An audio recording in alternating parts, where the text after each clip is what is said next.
জানি যারা সকল যোগ্যতা থাকা সত্ত্বেও কোনো প্রমোশন বা কোনো পোস্টিং নিতে চাচ্ছে না, বিকজ তারা মনে করছে বাংলাদেশের যে কালচার তাতে হয়তো পরবর্তীতে তাদেরকে লেভেল হয়ে যাবে তারা এই সরকার হলে। 2016 সালে বিএনপির অ্যাক্টিং চেয়ারম্যান বিএনপির চেয়ারপারসন দেশনেত্রী বেগম খালেদা জিয়া ভিশন 2030 দিয়ে কি সকল সংস্কারের কথা বলেনি? এর বাইরে কোনো সংস্কারের কথা কি নতুন রাজনৈতিক দল কিংবা উপদেষ্টারা কেউ বলছেন? বলেনি। এবং যদি একটি পার্লামেন্ট, নির্বাচিত পার্লামেন্ট যার 2/3 মেজরিটি আছে, সে যদি এই সংস্কারগুলোকে অ্যাপ্রুভ না করে পার্লামেন্টে, এই সংস্কার আপনি কোনোদিনও বাস্তবায়ন করতে পারবেন না। রাশেদ, রুমিন আপার কথা থেকে স্পষ্ট সরকারও এটা স্বীকার করে যে বিশেষ করে পুলিশ এবং প্রশাসন সরকারকে সহযোগিতা করছে না। তার পেছনে একটা বড় কারণ হচ্ছে এদের নিয়োগ, এদের বাছাই প্রক্রিয়া, প্রমোশন সবগুলো টানা 4 মেয়াদে একটি সরকার ক্ষমতায় ছিল, যে সরকারটির ভয়াবহ রকমের পতন হয়েছে। ফলে তারা যদি সহযোগিতা না করে এবং তার পরিপ্রেক্ষিতে রাজনৈতিক দলগুলোও যদি সরকারটিকে সহায়তা না করে, প্রফেসর ইউনূস তো আসলে জোর করে এসে ক্ষমতায় বসেন নাই, তাহলে আপনারা তাকে এখন ছেড়ে যাচ্ছেন কেন মনে হচ্ছে এক প্রকার? দেখেন, আপনি নিশ্চয়ই জানেন যে আমরা আসলে ছেড়ে যাচ্ছি না, তবে মোহাম্মদ ইউনূস আসলে নিজেকে নিজে বিতর্কিত করেছে, নিজেকে নিজে একা করেছে।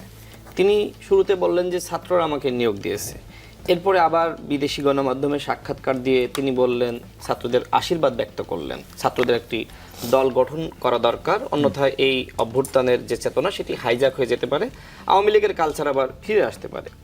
এখন ইউনূস আমার ক্লোজ বা ওনার ক্লোজ না, এটি কেন তিনি তার এক্সপ্রেশনের মধ্যে প্রকাশ করবেন? এটি তো দরকার ছিল না, এটি তিনি করেছেন।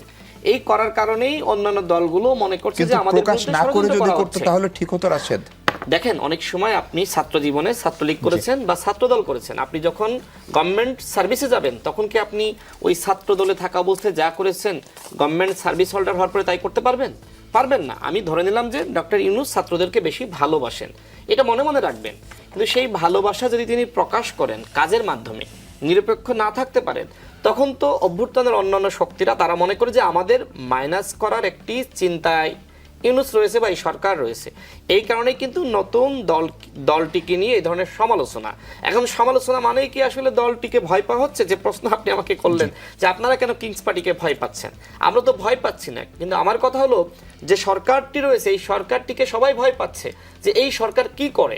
কারণ এই সরকার আনলিমিটেড সরকার, এই সরকার কি করতে চাই, এই সরকার কবে ইলেকশন দিতে চাই, সরকারের পরিকল্পনা কি, সেটি আমরা বা আপনি আমরা কেউ জানি না। সরকার নিজেই বলেছে, সরকার প্রধান বিবিসির সাথে সাক্ষাৎকারে তিনি বলেছেন যে রাষ্ট্র সংস্কার তো শুরুই করি নাই, আবার তারা রাষ্ট্র সংস্কার করতে চায়। ফলে সব থেকে ক্ষতিগ্রস্ত হয় রাজনৈতিক দলগুলো। কারণ কি? কারণ 11-11 ইতিহাস কিন্তু আমরা ভুলে যাইনি। যখন তত্ত্বাবধায়ক সরকার ব্যর্থ হয়েছে তখন কি সেনা শাসন জারি হয়েছে। ঠিক একইভাবে এই ডক্টর মোহাম্মদ ইউনূস অন্তর্বর্তীকালীন সরকার যদি ইলেকশনের আগেই ব্যর্থ হয়ে যায় তখন সেনা বাহিনী বাধ্য হয়ে ক্ষমতা গ্রহণ করবে, রাজনৈতিক নেতৃবৃন্দরা নিশ্চিত হয়ে যাবে অমুক তারিখে ইলেকশন প্রস্তুতি নেবে। কিন্তু এখন তো সবাই একটি অগোছালো বা বিশৃঙ্খলার মধ্যে রয়েছে, কেউ দখলদারিত্বের মধ্যে, কেউ চাঁদাবাজির মধ্যে, কেউ দলীয় বিশৃঙ্খলার মধ্যে। প্রত্যেকটা দলেই কিন্তু এই সমস্যাগুলো ঘটছে, একটি হাঙ্গামা দাঙ্গামা সারা বাংলাদেশে তৈরি হয়েছে। মানে আমার কাছে যেটি মনে হচ্ছে যে সরকারের সক্ষমতা আছে এই পরিস্থিতি নিয়ন্ত্রণ করা। আমরা দেখেছি যখন সরকার ঘোষণা দিয়েছে ডেভিল হান্টের, তখন কিন্তু পরিবেশ পরিস্থিতি ভালো হয়ে গেছে।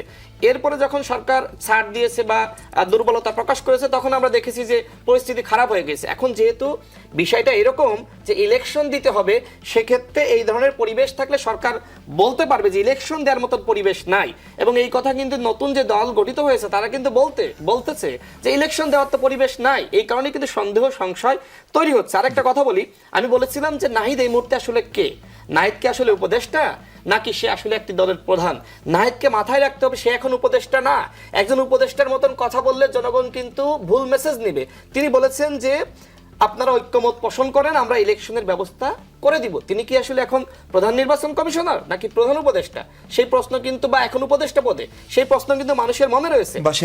আমি শেষ করে দিই, 1 মিনিটে শেষ করবো। সার্জিস কি বললো? সার্জিস বলেছে যে বিচার ও সংস্কারের আগে রাজনৈতিক দলগুলো কোন মুখে নির্বাচনের কথা বলছে। এখন আপনি বিচার কবে করবেন, সংস্কার কবে করবেন? এখন আমি একটি রাজনৈতিক দল হিসেবে আমি কি গণতন্ত্রের কথা, নির্বাচনের কথা, ভোটের কথা বলতে পারবো না? আমি যদি ভোটের কথা বলি, নির্বাচনের কথা বলি, আমি কি ফেসিবাদের দালাল? আমি কি হাসিনার দালাল? সেই কথাগুলোই তারা বলছে এবং সেটি প্রমাণ করার জন্য তারা কাজ করছে। আর আপা যেটি বললেন যে আবার যেটি বললেন সেটাই রাশেদ পরে বলেছেন যে না পারলে ছেড়ে দেন, মানে এরকম দাবি উঠছে। ডক্টর ইউনূসের নিরপেক্ষতা নিয়ে রাশেদ আপনার সামনেই প্রশ্ন তুলছে।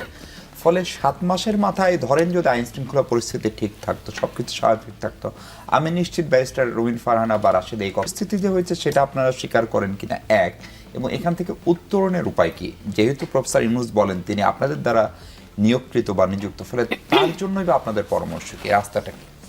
এই ধারণাটা আসলে পোট্রে করা হচ্ছে। গণপরিষদ নির্বাচনের ব্যাপারটা আমি আহ্বান জানাবো, আপনারা একটু অন্যান্য রাজনৈতিক দলদেরকে, ভাই বোনদেরকে আহ্বান জানাবো, আপনারা একটু বোঝার চেষ্টা করেন। নির্বাচন পেছানোর কোনো ষড়যন্ত্র আমাদের নাই। আপনারা নির্বাচন কোন টাইমে চাচ্ছেন এটা নিয়েও আমাদের কোনো নাই। আমাদের কথা হচ্ছে আপনারা গণপরিষদ নির্বাচন চান, এবং মানুষকে যে বোঝানো হচ্ছে সংস্কার খুব কঠিন, গণপরিষদ নির্বাচন খুব কঠিন, এটা কখনো হয় না। আমরা কিন্তু এখন বলছি যে গণপরিষদ নির্বাচনের মাধ্যমে যদি সংবিধান প্রণয়ন বা সংস্কার করে এরপর সংসদ নির্বাচনে যদি আপনাদের অসুবিধা হয়, আপনাদের 240 বছরের পর, কিন্তু আমরা জাস্ট প্রক্রিয়াটা ভিন্ন চাচ্ছি।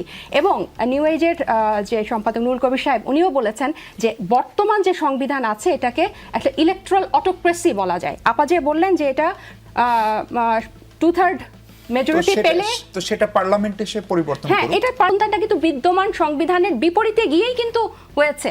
গণ অভ্যুত্থান কিন্তু সংবিধান মেনে হয় নাই। হ্যাঁ, তাহলে এখন গণপরিষদেই কিন্তু সংবিধান প্রণয়ন বা সংস্কার হতে হবে, সেটা আইন সংসদে হবে না, আইনসভায় হবে না। এবং যেই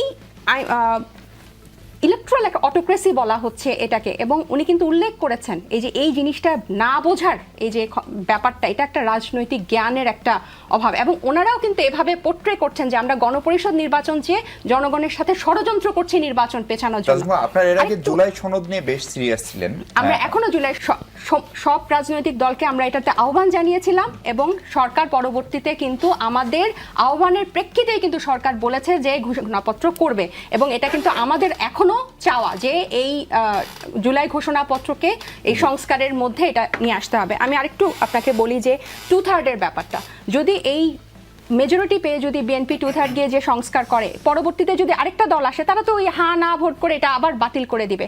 বোদ্ধারা বলেছেন, বিশেষজ্ঞরা বলেছেন যে কিছু ইরিভার্সিবল রিফর্ম আমাদের এই সংবিধানে লাগবে। এবার আসি যেটা রাশেদ ভাই বললেন, হু ইজ নাহিদ ইসলাম, যে নাহিদ ইসলাম কি ঘোষণা দিয়েছিল যে হাসিনার ফ্যাসিস্টের পতনের জন্য এবং ফ্যাসিবাস ব্যবস্থার বিলোপের জন্য এবং রাজনৈতিক একটা নতুন বন্দোবস্তের জন্য।